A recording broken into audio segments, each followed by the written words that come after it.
Hola, muy buenas noches. Bienvenido a Mira quién habla. Soy Cecilia Valenzuela. Vamos a comenzar la semana con un tema que es fundamental para nuestro país y, por supuesto, también para nuestra sociedad y nuestras familias. El tema de la educación, pero vamos a hablar ahora de la educación universitaria y de la ley que se propone, que tanto se discute en los últimos días. El prestigioso educador León Trachtenberg está con nosotros para poder analizar esta propuesta de nueva ley universitaria y también un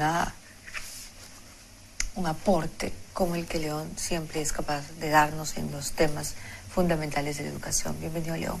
Gracias por estar aquí. Muy amable. Ayer leí un artículo tuyo muy interesante. Tu gran preocupación es que, en blanco y negro, esta ley, que tan cuestionada está, que tanto debate político ha concitado, en realidad no cambia nada.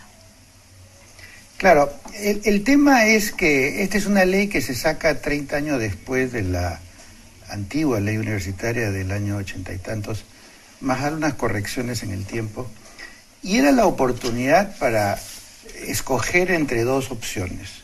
Una, cómo le pongo parches, tapones, correcciones a lo que no anda bien ahora, que generalmente se le atribuye a las universidades de nivel más bajo. La otra es preguntarnos por qué el Perú no tiene universidades del primer nivel en el mundo, por qué las llamadas mejores universidades del Perú están fuera del ranking y cómo creamos las condiciones para que el Perú tenga en un plazo relativamente corto universidades del más alto nivel mundial, que hagan que la inteligencia peruana, la investigación, la generación de patentes, nos coloque en el mapa mundial. Y entonces resulta que esta ley, si uno la analiza, tiene un fuerte sesgo hacia tratar de corregir los vicios, las imperfecciones que tiene el sistema universitario hasta hoy, pero pensando en los que andan mal, partiendo de la suposición de que hay unas cuantas universidades que están bien, que debieran ser el referente de las otras. Y mi planteamiento es que esas universidades que se supone que están bien en términos de los desarrollos que hay en el mundo, de ciencia, tecnología, patentes, innovación, están fuera de tabla. Sí, pues. Y lo que tenemos que hacer es crear las condiciones para que el Perú tenga universidades del primer nivel mundial. Por varias razones. Primero, porque no tenemos por qué seguir pensando en el Perú que no podemos. En segundo lugar, porque si tú tienes una universidad de muy alto nivel, vamos a decir una especie de MIT en el Perú, no solamente que los niveles de desarrollo científico en el Perú automáticamente se levantan y que tú puedes generar en el Perú la ciencia y la tecnología que hoy en día no se crea, sino que hay un efecto de chorreo, pero en el sentido de succión para arriba. Es decir, si tú tienes un referente muy arriba, las otras se ven obligadas a subir, y con eso mejora la calidad. Tienen otros referentes, claro, otros en conjunto. Es como cuando los peruanos, digamos, solamente compiten entre sí en fútbol o en atletismo, y de pronto le pones un cubano para una carrera, por ejemplo, o le pones un equipo español para jugar fútbol. Entonces, si te das cuenta, la diferencia es enorme, pero en la medida de que sigues interactuando sistemáticamente, poco a poco levantas tu nivel. Ese concepto clásico, pues, de economía de mercado, donde la competencia genera presiones para mejorar la calidad, bajar costos, etcétera, acá en el Perú no se aplica. Y entonces mi preocupación es por qué a estas alturas del camino, donde todo el mundo entiende que la educación es la base para el desarrollo, los empresarios se quejan de que no consiguen en el Perú a los profesionales que están buscando, a los científicos que están buscando, y tienen que buscarlos en el extranjero. Perú tiene clarísimo de que el desarrollo económico llegó a su techo si no tenemos mejores recursos humanos.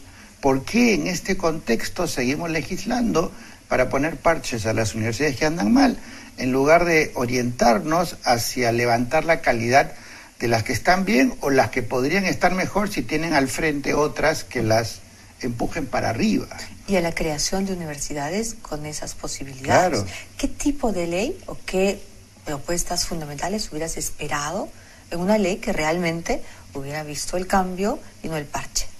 Mira, Para poder imaginar el tipo de ley que necesitamos, tenemos primero que visualizar el tipo de estudiante que se viene. Un joven que hoy en día tiene 16 años y tiene que escoger alguna carrera, alguna universidad, va a tener el siguiente escenario por el resto de su vida. Si tiene salud, va a vivir 120 años. Cada 10 años va a tener que cambiar de carrera o de especialización, porque las carreras se van a extinguir, van a aparecer nuevas, o va a tener que hacer diplomados o actualizaciones si quiere estar vigente. Va a pasar buena parte de su vida no en el Perú, sino dando vueltas en distintos países para trabajar, para estudiar.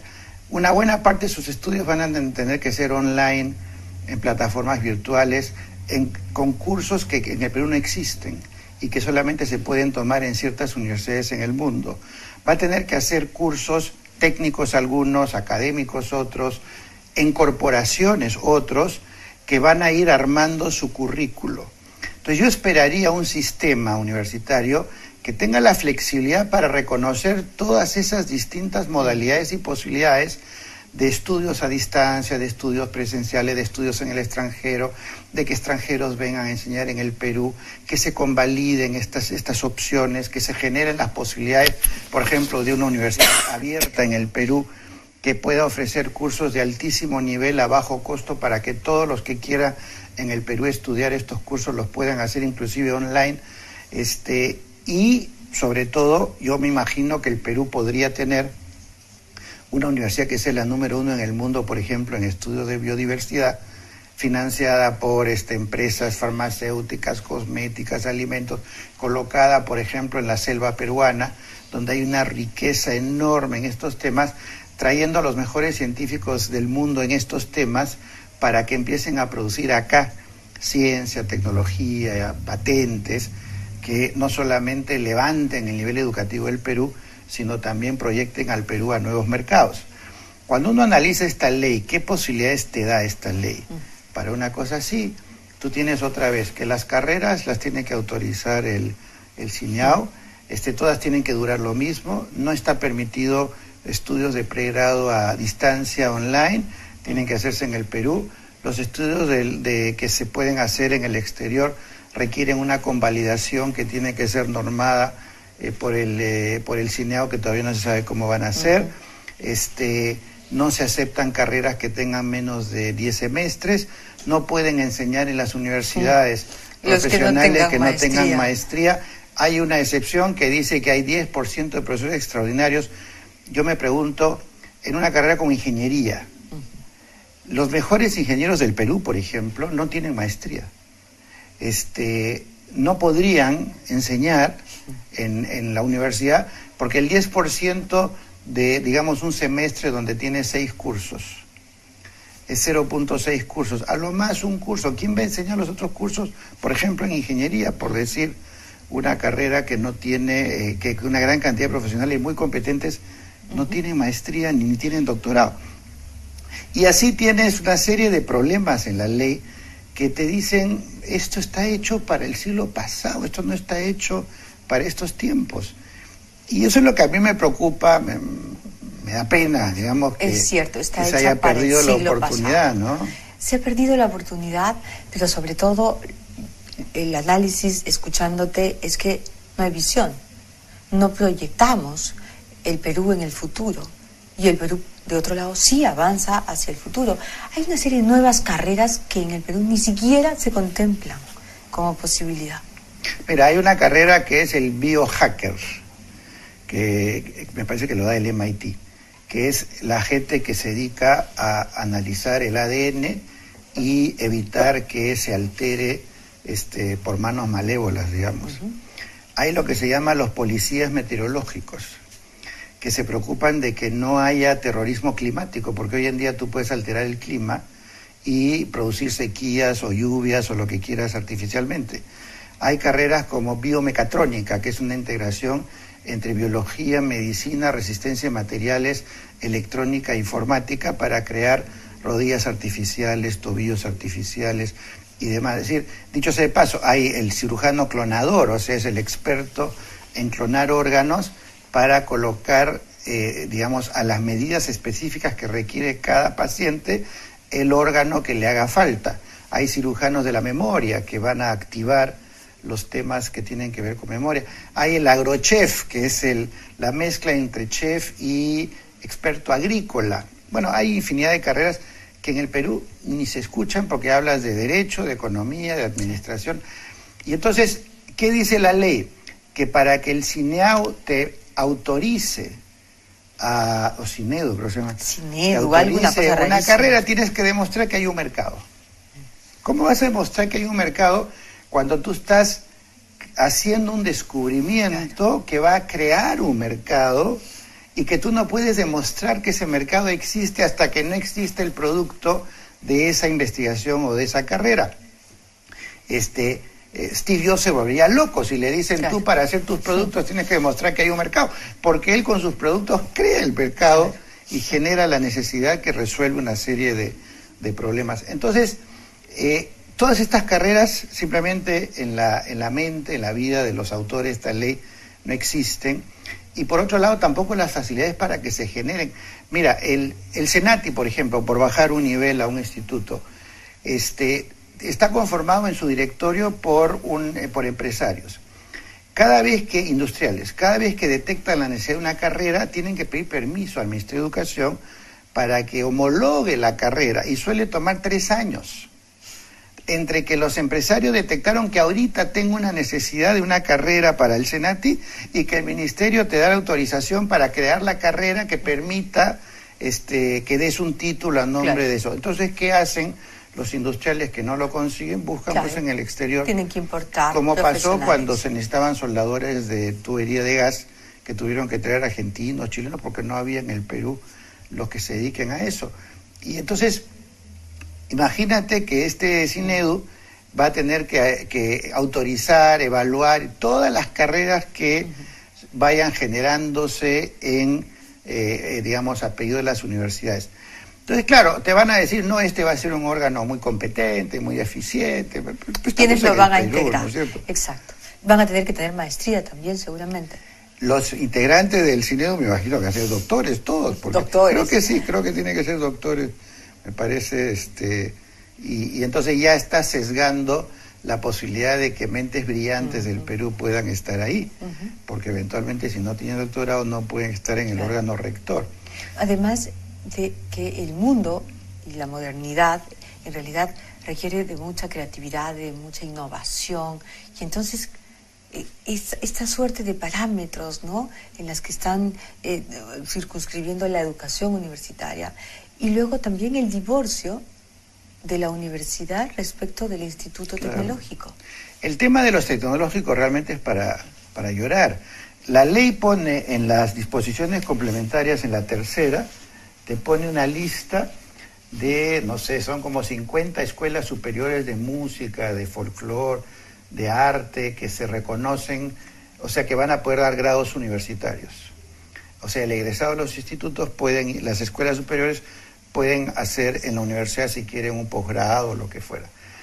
Incluyen solo 3 institutos superiores: el Pedagógico en Monterrico, el Instituto Superior de Música Público de Jauja, Junín, y el Tecnológico del Ejército.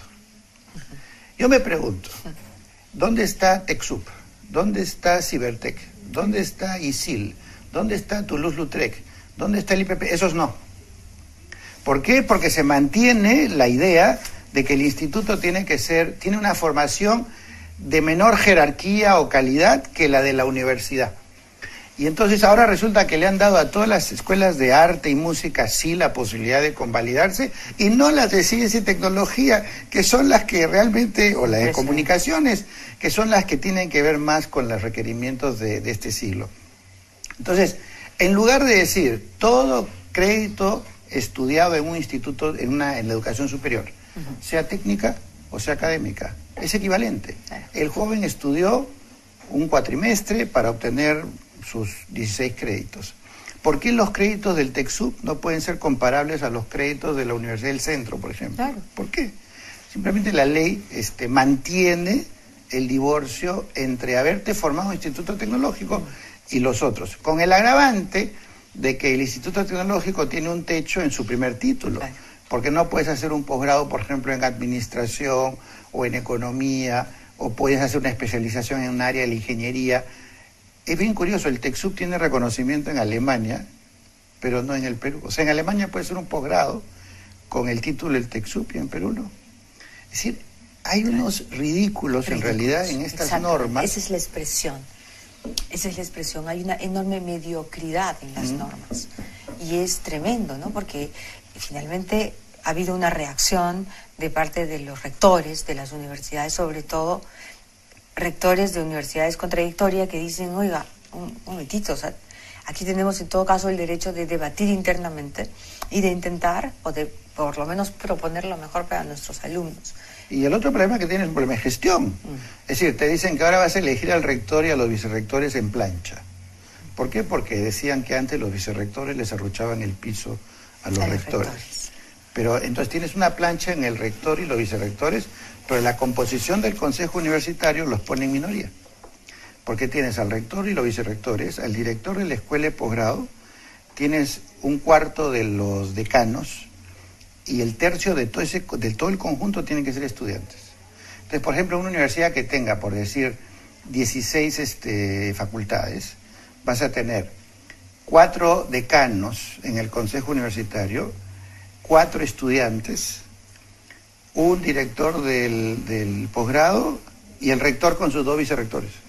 O sea, el rector con sus vicerrectores van a ser la cuarta parte del consejo universitario, cuando se supone que estás eligiendo al rector y a los vicerrectores por elección universal de todo el claustro, de toda la comunidad estudiantil, para que dirijan la universidad, pero no le estás dando la posibilidad de dirigir, porque son una franca minoría en el conjunto del consejo universitario. En lugar de decir, miren, vamos a elegir un rector y sus vicerrectores, y esas autoridades van a tener las capacidades de conducción y gerencia de la universidad, con los poderes que requiere tener esa conducción. Pero no, son una minoría. Entonces, ¿qué tienen que hacer?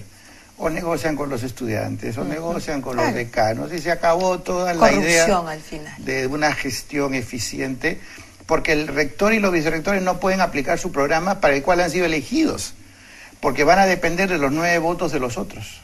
Entonces, ¿dónde está la agilidad de la gestión que promueve esta ley? Ahora, por ejemplo, tú has sido invitado en algún momento, convocado por la Comisión de Educación, cuando han estado diseñando esta ley. No, para la ley universitaria no, me invitaron, Daniel Mora me invitó para la discusión de la ley del magisterio. Y han invitado, digamos, una cantidad de especialistas y demás.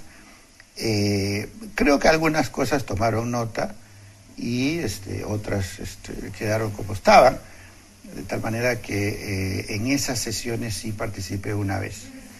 En la que tiene que ver con la universidad, no, nunca fui convocado. Ahora, yo no sé, yo no soy un catedrático universitario, no, porque no calificaría para los criterios. Pero todos estos argumentos tienen algo que no tiene la ley, se llama sentido común. Claro. Entonces es que cuando yo regresé de Israel, yo hice mi maestría en Israel en educación, pero no la podía utilizar en el Perú para ningún cargo público, porque me exigían que la convalide en el Perú, y la convalidación implicaba irme a San Marcos, pedir que me reconozcan los cursos, hacer los cursos adicionales que ellos creyeran convenientes para que se considere que en el Perú es válida esa maestría, y entonces me reconocen la maestría que yo he sacado de una universidad que estaba entre las 30 mejores del mundo, digamos, en el tema. Y yo tenía que ir a San Marcos para ver si ellos me aceptan. Entonces yo decidí que la verdad es que me quedo sin la convalidación. Claro. Y a quien le interese reconocerme, digamos, por haber hecho la maestría, me reconocerá, y a quien quiere el papelito con los sellos, por eso tampoco podría usar eso para ningún cargo público, porque no es una maestría reconocida. Nos disparamos a los pies, ¿no? Somos tan ridículos en nuestras formas, y a veces pareciera duro decirlo, pero también tan acomplejados, ¿no? Porque hay un problema ahí, es un problema que tiene que ver con eso, ¿no? Precisamente con esta incapacidad de abrir todo hasta nuestro entendimiento, ¿no? Mira, yo creo que el Perú siempre se compara con Chile, con Brasil, con Argentina, como si fueran los referentes de primer orden mundial. Claro, empresarios peruanos les gusta compararse con Chile porque en términos de economía, de instituciones que regulan el mercado, han desarrollado mucho más que nosotros. Y se ha copiado de ahí las AFPs y las OPS y a otras instituciones. Pero en términos de educación, en PISA, por ejemplo, Chile es el puntero de la tercera división. O sea, todos los coleros en PISA son los latinoamericanos. Uruguay, Argentina, Brasil, México, Perú, Colombia. Pero Chile es el puntero de ese pelotón. Claro. No Las más. universidades de Chile en los rankings mundiales tampoco tienen, digamos, mayor mérito para exhibir. Entonces yo me compararía, si ya me quiero comparar con vanguardias, digamos, con Finlandia, con Noruega, con Canadá, con China, con Singapur, con Corea del Sur. ¿Qué cosas han hecho, por ejemplo, los chinos, los coreanos, los singapurenses, los japoneses en décadas atrás? Ellos hicieron un análisis de sus universidades y dijeron, estamos a kilómetros de Estados Unidos, de Alemania, de Inglaterra. Entonces, ¿qué hicieron? Mandaban todos los años decenas de miles de estudiantes, sus mejores graduados, los mandaban a estudiar a las universidades americanas o a las alemanas o a las inglesas, para que al regresar, después de haber tenido experiencia en investigación, en cómo es el mundo de liderazgo científico, regresen a sus países y introduzcan ese conocimiento en sus universidades. Pero, después de todo, la Universidad China sigue siendo China, y la Universidad de Singapur sigue siendo Singapur, y entonces crearon las posibilidades de que las mejores universidades del mundo tengan sedes en China, tengan sedes en Singapur. China tiene 180 sedes de las mejores universidades del mundo ahí, para que los estudiantes en China puedan estudiar como si estuvieran en la sede principal. Lo mismo ha hecho Singapur. Y lo otro que hacen las mejores universidades del mundo es que China. Lo otro que dan doble titulación. Tienes un título en nombre de la Universidad de China y el título en nombre de la universidad hermana, digamos, puede ser Yale, puede ser Heidelberg, puede ser Tokio, la que fuera. Entonces tienes un valor internacional sin discusión alguna. Y de paso pones a las universidades chinas en la necesidad de confrontarse con las mejores del mundo, con lo que obviamente su nivel se eleva. Y eso, que es, digamos, de puro sentido de común, una economía de mercado, en el Perú es una herejía. O sea, cuando uno pregunta qué pasaría si... El otro día escuché a una autoridad de la Universidad Católica diciendo que si aquí habría una sede en la Universidad de Columbia o Yale, entonces los alumnos que irían ahí después se irían al extranjero a trabajar o a hacer su posgrado. Pero hoy en día, en el Perú, todo estudiante que quiera hacer un posgrado a nivel mundial tiene que irse. Por supuesto. Sin que esté aquí Yale, sin que esté aquí Columbia, tienen que irse porque no lo pueden obtener en el Perú, en la gran mayoría de las carreras, sobre todo vinculadas a ingeniería, ciencia, tecnología y demás. Entonces, ¿cuál es la...? En cambio, si tuviéramos acá un MIT, o tuviéramos un Stanford, tuviéramos un Oxford, un Cambridge, una sede acá en el Perú con la cual se tengan que confrontar esas universidades que cómodamente se dicen ser las buenas universidades del Perú, ahí veríamos un efecto succión para arriba. Quizás la analogía... un par de analogías puedan ser útiles. No sé si te acuerdas que antes los grifos en el Perú eran de mala muerte, o sea, ni siquiera se podía ir al baño. Hasta que vino Shell y instaló sus grifos bien puestos. Automáticamente todas las otras empresas de gasolina tuvieron que empezar a poner grifos en ese nivel de calidad. Y hoy en día tú ves prácticamente, si vas a Repsol o vas a Primax o vas a Petroperú, vas viendo que tuvieron que levantar su nivel para poder competir. Lo mismo ocurrió con las clínicas. La San Felipe decidió convertir la clínica en una especie de hotel clínica con una ambientación de calidad moderna, todo.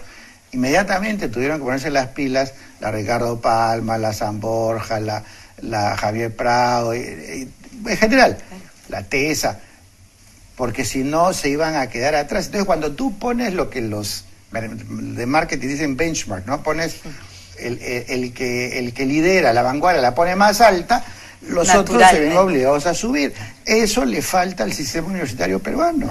Es una extraordinaria analogía. Gracias, León. Gracias por compartir estas ideas con nosotros. Muchísimas gracias por haber venido esta noche. Bueno, gracias también por la invitación. Vamos a un corte, regresamos. Vamos a entrevistar al exministro de Energía y Minas, el ingeniero Carlos Herrera Descalzi. Vamos a hablar del gasoducto del sur peruano. Volvemos.